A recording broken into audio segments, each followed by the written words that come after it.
कि अक्षांश रेखाएं किसे कहते हैं? क्या कहते हैं? तो ये कह रहा है कि पृथ्वी पर पूरब से पश्चिम दिशा में खींची गई काल्पनिक रेखाओं को क्या कहते हैं? मान लो ये अर्थ है, इसको क्या बोलेंगे जी? इसको क्या बोलेंगे? इसको क्या बोलेंगे? इसको क्या बोलेंगे? अच्छा, अब बोल रहा है कि पूरब से पश्चिम, पूरब से तो इस रेखा को हम लोग क्या बोलेंगे? क्या बोलेंगे? क्या बोलेंगे? चलिए, यानी इस लाइन को हम लोग क्या बोलेंगे? इस लाइन को क्या बोलेंगे? चलिए, अच्छा, ये रेखाएं पृथ्वी की स्थिति और जलवायु समझने में क्या करती है? क्या करती है? क्या करती है? चलिए, उसके बाद है देशांतर रेखाएं। क्या है जी? उत्तर ध्रुव से दक्षिण ध्रुव तक, उत्तर ध्रुव से दक्षिण ध्रुव तक खींची गई रेखा को क्या बोलते हैं?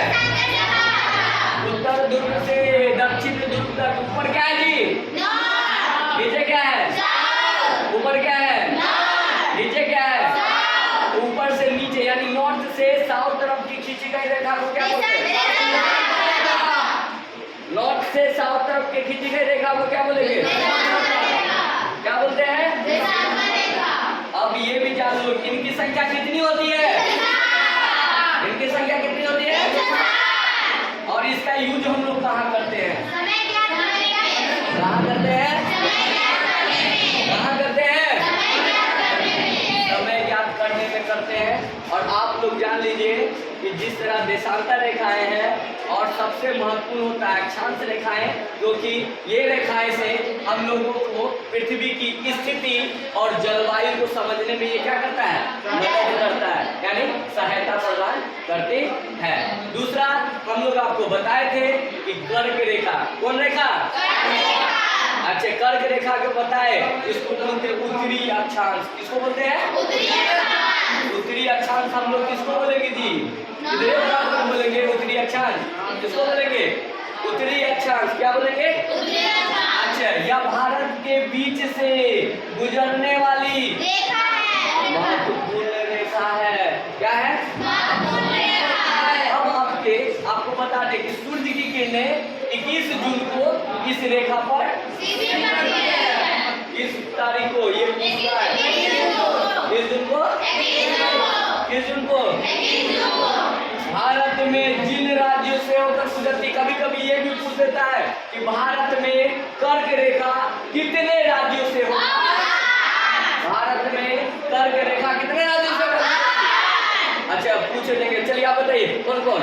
जल्दी बोलो फास्ट।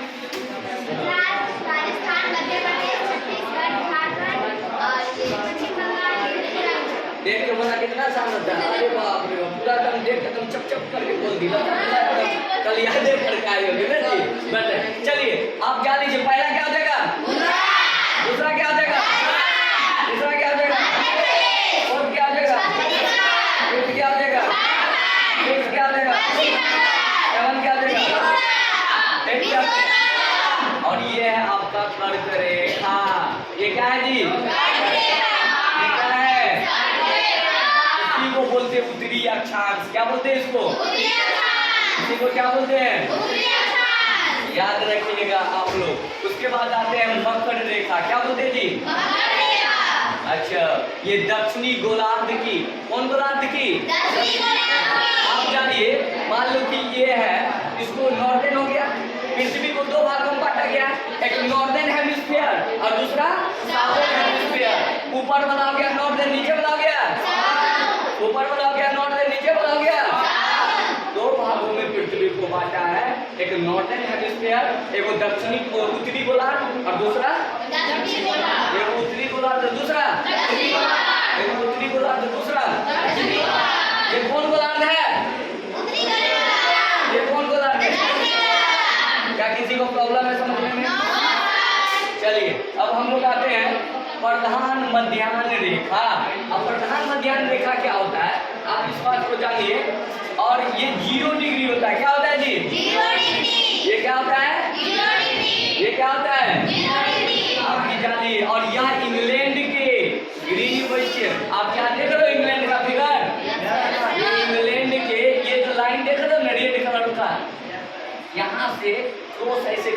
कर ले क्लोज। और आप जो देखोगे इसको हम लोग बोलते हैं ग्रीनविच। क्या बोलते हैं? क्या लाइन, कौन लाइन बोलते हैं इसको?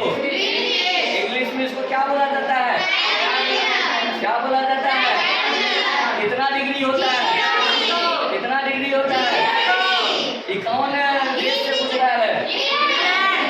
कौन देश? गुड। अब हम लोग जानते हैं भारत का मानक समय। क्या जानते हैं?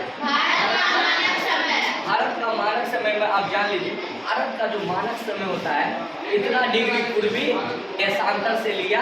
देखो पूर्वी है ना, ऊपर वाला यहाँ से देखो, इसको बांटा गया है तो यहाँ उत्तर हो गया। इसको हम लोग क्या बोलते हैं? पूर्वी भाग। इसको क्या बोलते हैं? पश्चिमी भाग। नहीं, ये पूर्वी से कहाँ चले जाता है? देशांतर से लिया जाता है। कौन से लिया जाता है इसको? भारत में जो भारत का मानक समय लिया जाता है वो देशांतर रेखा से लिया जाता है। किस रेखा से लिया जाता है? देशांतर से लिया जाता है। यह रेखा प्रयागराज, प्रयागराज आप लोग नाम सुने होंगे। वहाँ का मुख्यमंत्री कौन है? यूपी का मुख्यमंत्री कौन है जी? प्रयागराज कहाँ है? प्रयागराज कहाँ है? उत्तर प्रदेश की राजधानी कहाँ है? उत्तर प्रदेश की राजधानी? उत्तर प्रदेश का सीएम? चलो, क्या रेखा प्रयागराज उत्तर प्रदेश के पास है।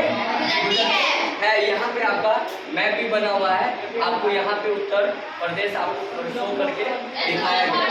और आप जान लीजिए और भी है, लेकिन हमको अभी प्रयागराज से यहाँ से हम लोग लेके चल नापा जाता है, मेजरमेंट किया जाता है। उसके बाद आते हैं अंटार्कटिका सर्कल। इसका बोलते हैं आपको यह दक्षिणी ध्रुव के निकट स्थित है। कौन निकट? यहाँ पे निकट स्थित है दक्षिणी ध्रुव। आपको बोले थे कि दो नॉर्दर्न, एक नॉर्दर्न हेमिस्फीयर है, एक साउदर्न हेमिस्फीयर। आपको बोलते अंटार्कटिका जो सर्कल है ना, उस पे आप जान लीजिए कि सूर्य की किरणें साल में 1 सेकेंड के लिए जाती है। कौन सेकेंड के लिए? और वहाँ पे हल्का सा किरणें जाती है, हल्का किरणें। कितना किरणें? हल्का सा जाती है। और सालों भर वहाँ बर्फ की मोटी परत है। क्या जी? वहाँ मिट्टी उट्टी है ना, जो सोचते वहाँ मिट्टी है, वहाँ खेती करता होगा नहीं। वहाँ का मुख्य जो वहाँ का मछली वगैरह ये सब रहता है, और जमीन बर्फ का मोटी परत रहता है। हम तो बोले बर्फ जमा हो रहता है। क्या रहता है? क्या पहले ने वहाँ जमा ही रहता है, हमेशा आइस का लैंडिंग है। आइस का क्या? लैंड बना हुआ आइस का। और आपको पता है कि जो इग्लू में जो बर्फ के घर को बना के रहता है उसको क्या बोलते हैं जी? इग्लू।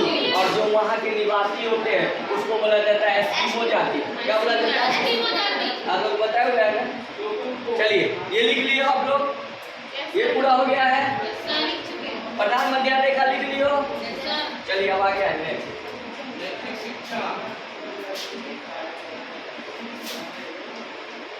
लिखिए, देखिए भूगोल किसे कहते हैं?